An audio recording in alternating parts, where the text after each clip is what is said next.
remote control. It's just work. But if you tried every day to take pride in your job and become better and better at it, eventually you will become great and get noticed. Then everyone will say you had good luck. To sum it up, some people are born luckier than others. It's true.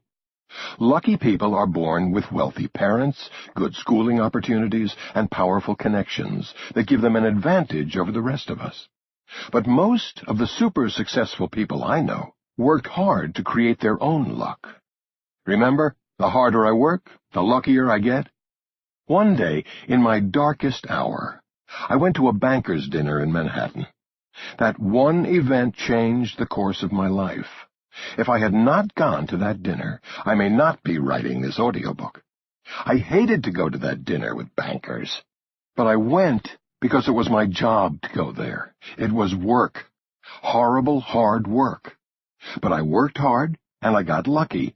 That's why I'm here today. You can make luck happen through hard work and intelligence. Sure, bad things can and do happen. Be prepared for the worst. But if you work hard and are smart, luck comes your way when you least expect it. Points to remember. Some people are naturally luckier than others, but that's just a small starting point. You can create your own luck. The harder you work, the luckier you get. The world does not owe you anything. You have to work for it. Good luck does not come overnight. Be open to new information and ideas. Be willing to take on new challenges. Always think positively and expect the best. Do not let anything get in your way. Protect your back by thinking negatively. Stay confident, even when something bad happens. It is just a bump in the road. It will pass. Chapter 5. Fear Factor. Life is not easy. The world is a vicious, brutal place. It's a place where people are looking to kill you, if not physically, then mentally. In the world that we live in every day, it is usually the mental kill. People are looking to put you down, especially if you're on top. When I watched westerns as a kid, I noticed that the cowboys were always trying to kill the fastest gun. As a kid, I never understood it. Why would anyone want to go after the fastest gun?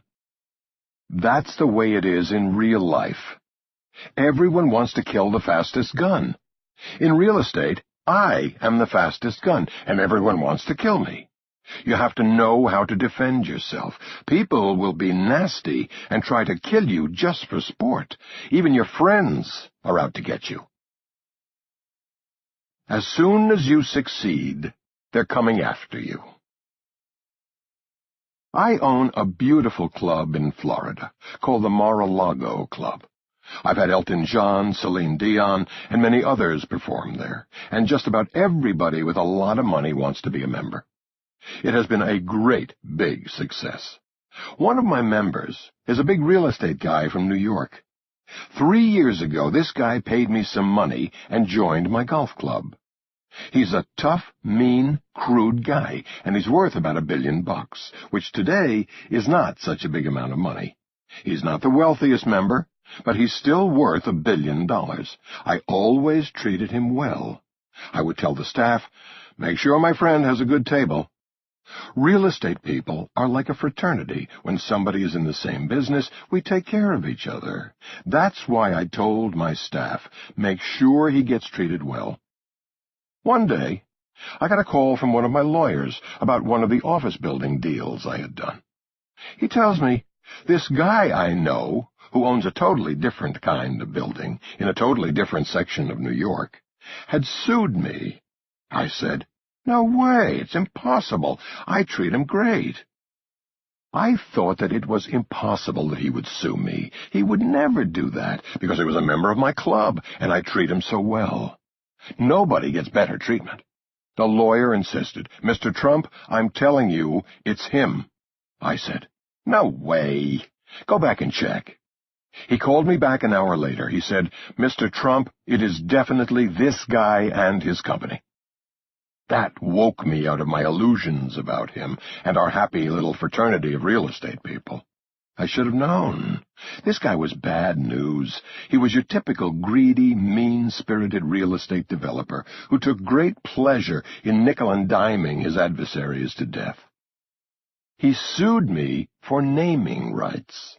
He claimed that the name I was using caused confusion with his building. When I got together with my lawyers, they told me, "Mr. Trump, it's going to cost a lot of money." Then I called this guy. I said, "Let me ask you something. Is it possible that you just sued me?" He said, "Yes, I did, Donald." I said, "Why?" He said, "There's confusion." I said, "Confusion? There's no way. The names are different, the buildings are different, and they're not located anywhere near each other. So how can you say there's confusion? This is bullshit."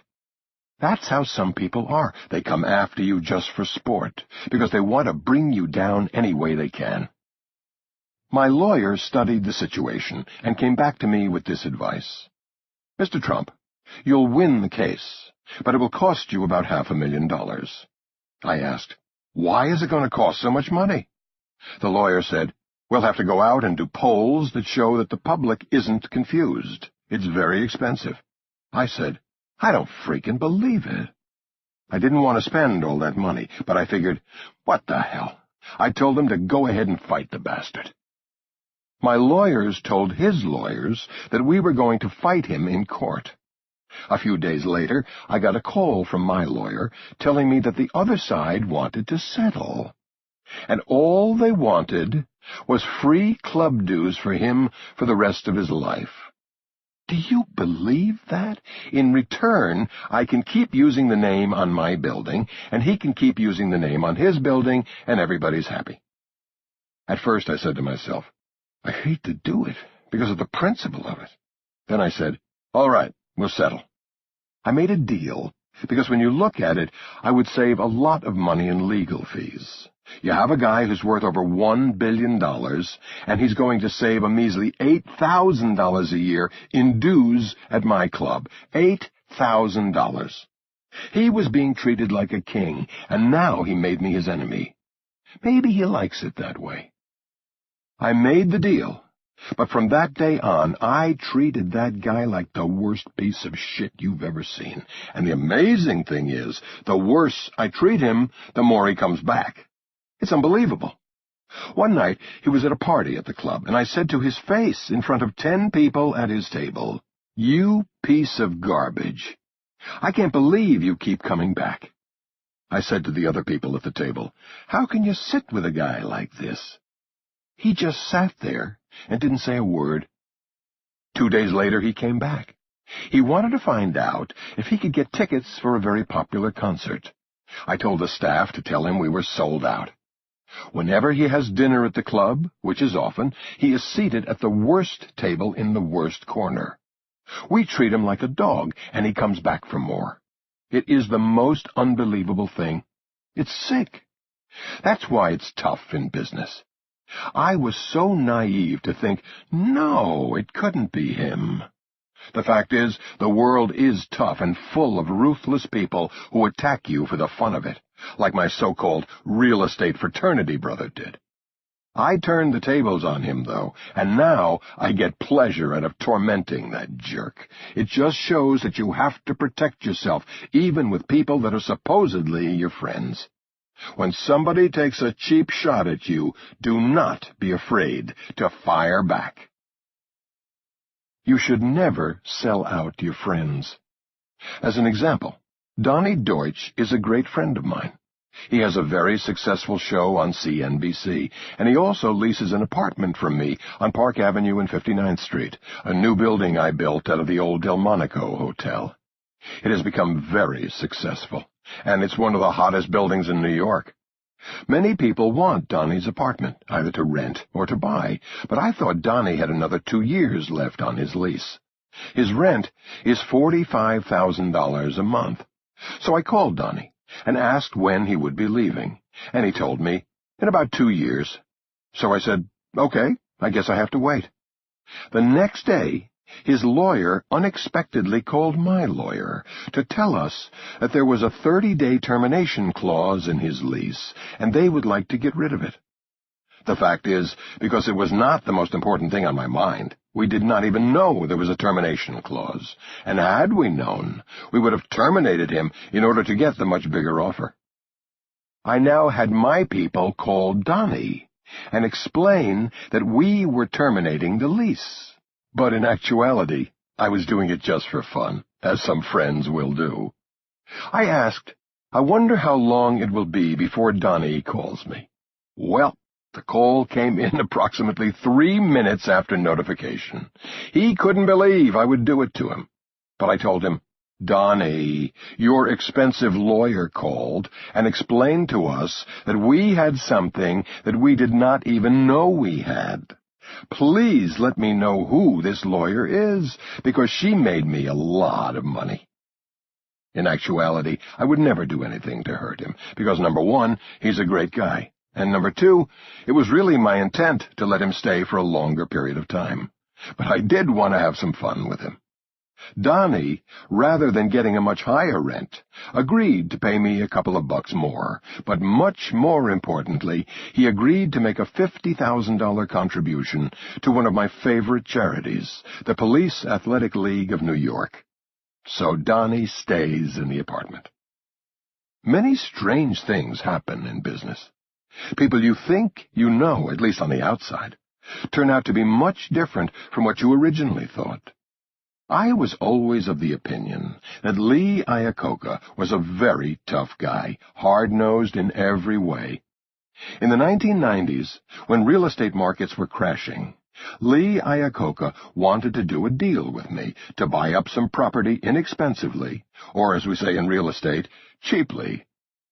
We looked at a small hotel that he was absolutely in love with in the East 60s, but he was unable to agree on a price. Later on, a great deal miraculously appeared.